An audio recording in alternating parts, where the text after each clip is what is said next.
At some point in adulthood, a quiet realization surfaces. You didn't simply grow up earlier than others, you grew up inside a psychological climate that has vanished. If your childhood unfolded in the 1970s, your nervous system was shaped during a brief and unusual moment in modern history. Freedom wasn't a philosophy or a parenting style. It was tangible. You left the house without a device tracking your location, without constant adult oversight, without immediate rescue if something went wrong. And that freedom wasn't careless. It came with expectations. You were trusted to manage yourself, to navigate the day, to return when you were supposed to. Society assumed children were capable, not fragile, not constantly at risk, but developing humans who could handle real responsibility. This isn't nostalgia. It's context. Your brain adapted to an environment that no longer exists, one that trained autonomy, tolerance, and internal regulation in ways that modern childhood cannot easily reproduce. So when today's world feels slightly misaligned, it doesn't mean you're outdated. It means your wiring was calibrated for a different terrain. There was no special sympathy for boredom when you were young. Saying I'm bored wasn't an invitation for entertainment, it was a warning. Either you found something to do, or someone else would decide for you. So you learned to solve it yourself. Time wasn't filled for you. There were no curated distractions waiting on demand. Empty hours were simply part of life, and your mind had to respond. You made things. You explored. You dismantled objects just to understand them. You followed curiosity until the day disappeared. This mattered more than it seemed. Psychologically, unstructured time strengthens executive function, the mental systems responsible for planning, focus, and self-control. But beyond skills, something deeper formed: competence. You learned that meaning could be generated internally. That when nothing arrived from the outside, you could create something from within. That lesson stayed with you. As an adult, empty space doesn't alarm you. Silence doesn't feel threatening.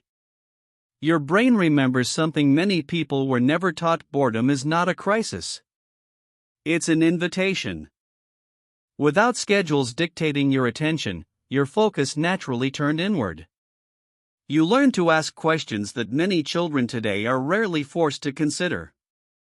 What actually interests me? What do I want to stay with? What feels worth my energy? This is where intrinsic motivation forms, the drive that comes from curiosity and internal satisfaction rather than reward or approval. You weren't trained to chase gold stars. You learned to associate effort with meaning itself. That ability now feels invisible to you, but it's becoming rare. Many adults struggle not because they lack opportunity, but because they were never taught how to sit with open mental space long enough for desire to surface. You were. That's why you can remain with a thought. Why you don't immediately flee silence. Why you can begin something without knowing exactly where it leads. You didn't learn about danger through warnings. You learned it physically. You climbed too high. You fell. You scraped skin, broke bones, tested limits. And each experience taught your nervous system something precise: this hurts, but it isn't catastrophic. Research shows that children who engage in physical risk develop more accurate threat assessment as adults. Their fear systems learn calibration, not exaggeration. Pain becomes information, not trauma by default. Modern childhood often reverses this process. Risk is minimized, but fear is amplified through screens. Children witness danger constantly without experiencing it proportionally. The result is vigilance without calibration. Your system learned the opposite. That's why chaos doesn't immediately overwhelm you. When tension rises, you don't panic, you assess. Your calm isn't detachment. It's realism. When situations unravel, you tend to narrow rather than escalate. While others explain, react, or emotionally broadcast, you orient. This can be misunderstood. To someone raised in constant supervision, calm can look like distance. But internally, your nervous system is doing something specific. It recognizes disruption as familiar territory. You learned early that chaos didn't arrive with instructions, it required orientation. So you stabilize first. Movement becomes regulation. Action replaces reassurance. This isn't emotional coldness. It's efficiency. A system trained to function under pressure rather than amplify it. Long stretches of your childhood were quiet. Not lonely, quiet. You listened to music start to finish. You walked alone with your thoughts. You spent hours without external input, not because you were isolated, but because nothing demanded escape. This shaped a capacity that's quietly disappearing: comfortable solitude. Solitude isn't withdrawal. It's the ability to remain present with your inner experience without immediate distraction. Studies show that people who grew up without constant connectivity experience less anxiety when alone with their thoughts. Silence doesn't register as danger. That's why waiting rooms, long drives, and quiet evenings don't unsettle you. Connection matters to you, but it isn't used as anesthesia. You learned how to stay. Nothing arrived instantly when you were young. Entertainment, photos, conversations all required waiting. This shaped your relationship with reward. Delayed gratification trained patience, impulse control, and emotional stability. Anticipation became part of enjoyment, not an obstacle. Modern systems flood the brain with instant dopamine, then drop it just as fast. Over time, this trains dissatisfaction. Your nervous system developed differently. You learned that waiting didn't reduce value, it often deepened it. That's why constant stimulation rarely satisfies you. Not because you're difficult, but because your reward system wasn't burned out. Patience for you isn't passive. It's a skill. By the time you were young, you were already navigating the world independently.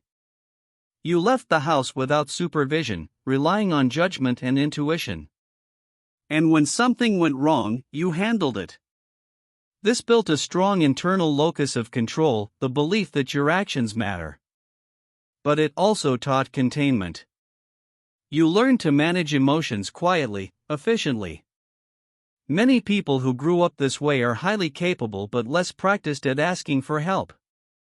Vulnerability can feel unnecessary, even uncomfortable. Not because connection lacks value, but because your system learned survival didn't depend on it. There's a quiet discomfort many people from your generation carry. The sense that modern life operates at a rhythm your nervous system doesn't recognize.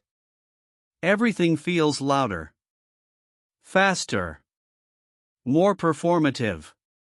This isn't resistance to change. It's mismatch.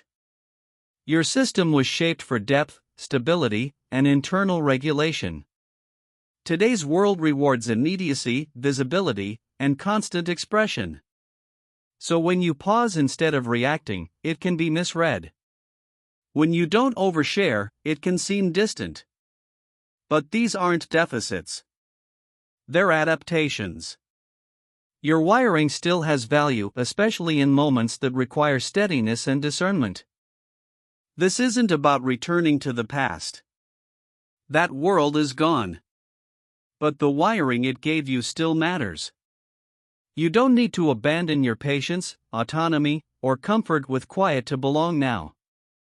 The work isn't to outgrow the childhood, it's to integrate it. To keep the resilience and clarity it built, while allowing yourself more connection and emotional range than you were encouraged to have back then. If this video gave language to something you've carried for years, you're not alone. Share your experience in the comments. And if you value research-based psychological insight like this, consider subscribing. We're just beginning.